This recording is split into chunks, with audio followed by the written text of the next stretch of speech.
বিখ্যাত ইসলামী ফকিহ বকর আল মুজানি রহমতুল্লাহ আলাই একটি ঘটনা বর্ণনা করেছেন। একবার তিনি একজন দিনমজুরকে দেখলেন, বোঝা নিয়ে যাচ্ছে আর সব সময় বলছে আলহামদুলিল্লাহ, আস্তাগফিরুল্লাহ, আল্লাহর জন্যই সমস্ত প্রশংসা, আর আমি আল্লাহর কাছে মাপ চাই। দিনমজুরের এই অবস্থা দেখে তিনি কিছুক্ষণ অপেক্ষা করলেন। এক সময় দিনমজুর বিশ্রাম নেওয়ার জন্য বোঝা নামিয়ে রাস্তার পাশে এসে বসল। তখন তিনি তার সাথে কথা বললেন। মুজানি প্রশ্ন করলেন, তুমি কি এই দুইটি জিকির ছাড়া আর কিছু জানো না? দিনমজুর জবাব দিল, অবশ্যই জানি। আমি আল্লাহর কিতাব কুরআন পড়তে পারি, কিন্তু একজন আল্লাহর বান্দা তো সবসময় ভালো মন্দের মধ্যেই থাকে।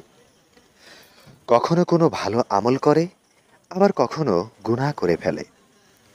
এটাই তো মানুষের অবস্থা। এজন্য আমি ভালো কাজের জন্য আল্লাহর শুকরিয়া ও প্রশংসা করি, আর নিজের গুনার জন্য আল্লাহর কাছে মাপ চাই। সে আমিল বললেন, নিঃসন্দেহে এই দিনমজুরের দিনের বুঝ আমার থেকেও বেশি।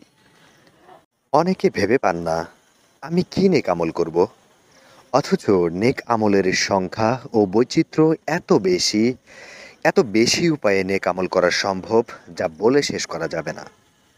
শুধুমাত্র সদিচ্ছা ও আন্তরিক চেষ্টার অভাব।